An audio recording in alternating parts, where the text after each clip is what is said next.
FSI helped me attain a dream. It was like a dream come true. Thank God that FSI helped me to make it to Makerere University. FSI has changed my life, one by giving me a status in society. It's a very good program. I believe I am what I am today because of FSI.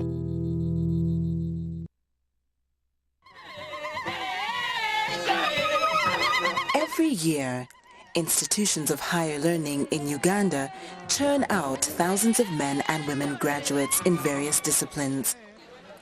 Over the years, the percentage of female graduates compared to male has been low. Although in the recent years, the percentage has relatively improved, it still remains below that of the male graduates. Even at primary and secondary levels, girl enrollment rate is still relatively low compared to boys. Worryingly so is the high dropout rate of girls at secondary level. This is partly so because socially, in all regions of the country, men generally have a clear advantage over women in access to and control over resources, while cultural practices also bestow men with more power than women in various aspects. It is evident that cultural norms and practices valued by the patriarchal society are also partly responsible for the obstacles to gender parity.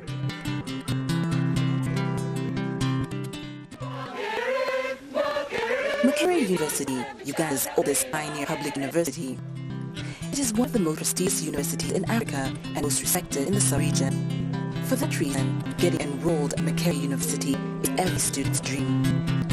By July 2007, the university had a total of 33,488 registered students, 44.6% of which were female.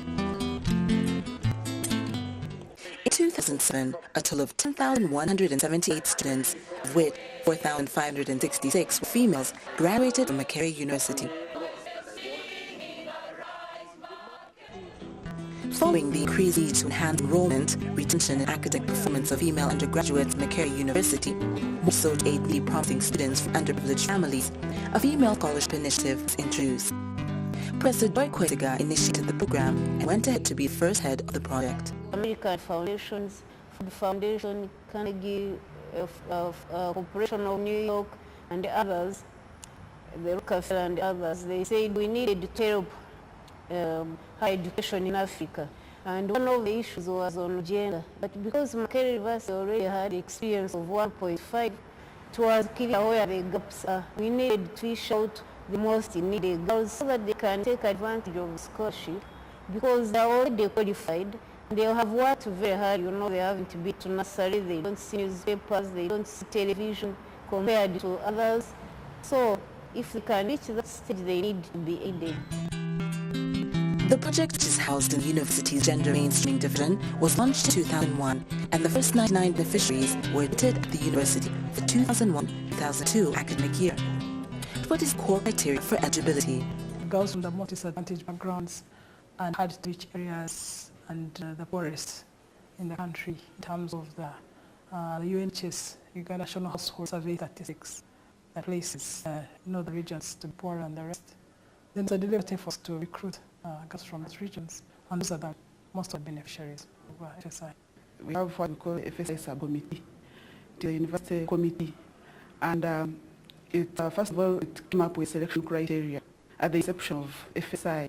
So every year before selection, what we used to do is to review the selection criteria based on experiences of the previous year.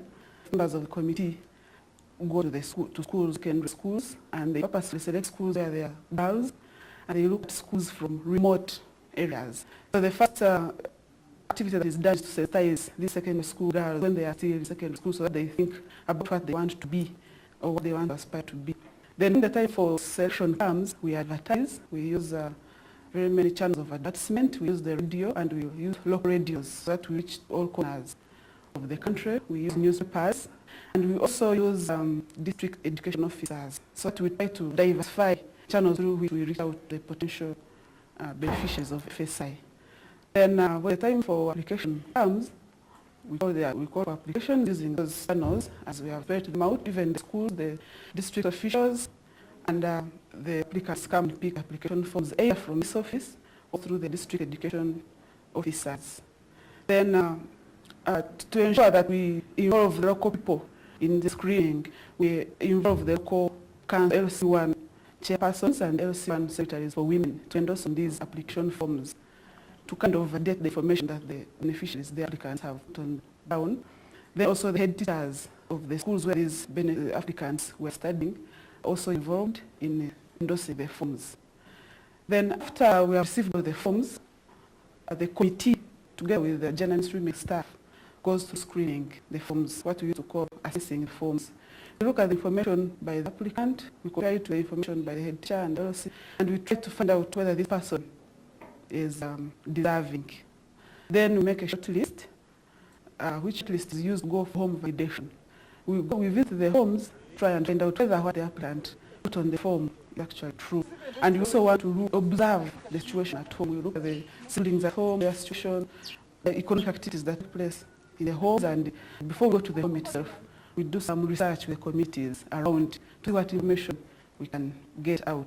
And it is through that process that we get cases of people who are really not deserving. People try to withhold some